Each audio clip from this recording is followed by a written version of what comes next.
Kembali di Sapa Indonesia Malam bersama saya Friska Clarissa. Gencatan senjata antara Amerika Serikat dan Iran akan berakhir besok. Namun ketegangan antara keduanya masih terus membara. Di tengah perundingan putaran kedua yang belum menemui titik terang, AS dan Iran justru terus berselisih di Selat Hormuz.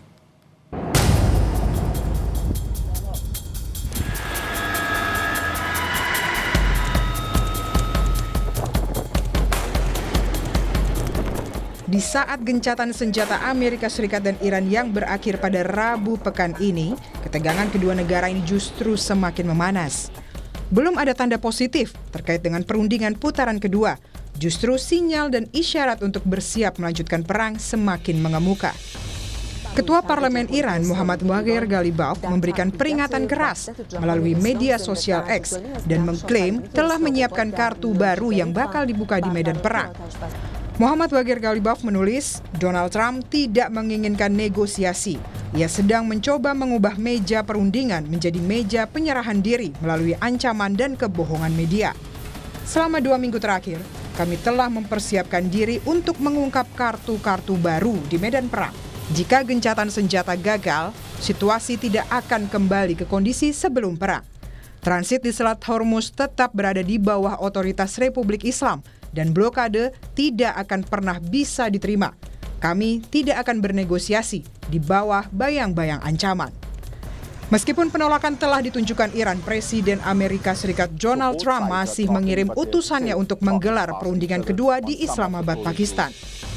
Dalam akun Truth Social, Trump mengatakan bahwa Amerika Serikat telah menawarkan kesepakatan yang adil dan masuk akal.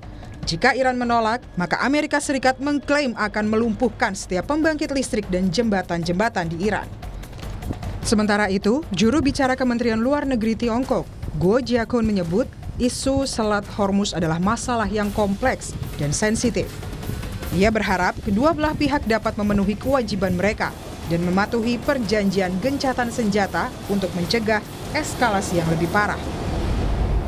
霍尔木兹海峡局势敏感复杂，我们对美方强制截停有关船只表示关切，希望有关方以负责任的态度恪守停火协定，避免激化矛盾、加剧局势紧张，为海峡通行恢复正常提供必要。 Di masa akhir gencatan senjata, marinir Amerika Serikat menyerang dan menyita kapal kargo berbendera Iran, MV Tosca, setelah mengklaim kapal tersebut mengabaikan peringatan Amerika Serikat saat menerobos blokade di Selat Hormuz. Kapal perusak milik Amerika Serikat bahkan dikabarkan melepaskan tembakan pada kapal Iran. Sementara Iran mengklaim telah meluncurkan serangan drone ke arah kapal-kapal militer Amerika Serikat di Teluk Oman.